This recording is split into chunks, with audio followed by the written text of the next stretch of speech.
হয়েছে যে আপনি যে খুনের দায়টা মাননীয় প্রধানমন্ত্রীর উপর দিতে যাচ্ছেন, আমি একটু সিরিয়াসলি জানতে চাই যে এগুলো তো খুবই সাবজুডিস একটা ম্যাটার। এরকম একটা সাবজুডিস ম্যাটারে আপনার মতো এরকম একদম অসাধারণ একজন ইকোনমিক্স একজন টিচার, তিনি কিভাবে বলেন যে প্রধানমন্ত্রীকেই সমস্ত খুনের দায়টা নিতে হবে? এবং এই যে ওপেন স্টেটমেন্ট দিচ্ছে এই জঙ্গিরা বা ছাত্রবেশী জঙ্গি, যাদেরকে আমি জঙ্গি বলি, এরা, এদের ব্যাপারে আপনার কোনো বক্তব্য নেই। এদেরকে আপনি ছাত্র বলেই বারবার বলছেন এবং এরা ওপেনলি বলার পরেও আপনি তাদেরকে কোনোভাবে বলছেন না দায়টা তাদেরকেও নিতে হবে। আমি সেই সময়টাতে আপনার চেন্নাইতে ছিলাম আমার মায়ের চিকিৎসার জন্য। তো আমার বিরুদ্ধে এখনো পর্যন্ত 18টা হত্যা মামলা হয়েছে, গণহত্যার মামলা হয়েছে। আপনি এটা নিয়ে দেখেছি, আপনি এটা নিয়ে সরব হয়েছেন, বলেছেন।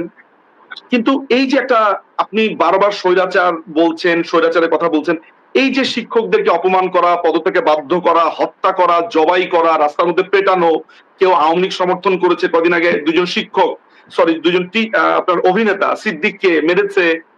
তারপরে একটা ভয়ংকর একটা অবস্থার মধ্য দিয়ে গেছি বা যাচ্ছে দেশ।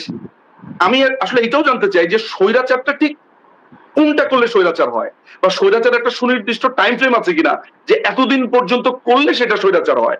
আমার এগুলো একটু জানার ইচ্ছা।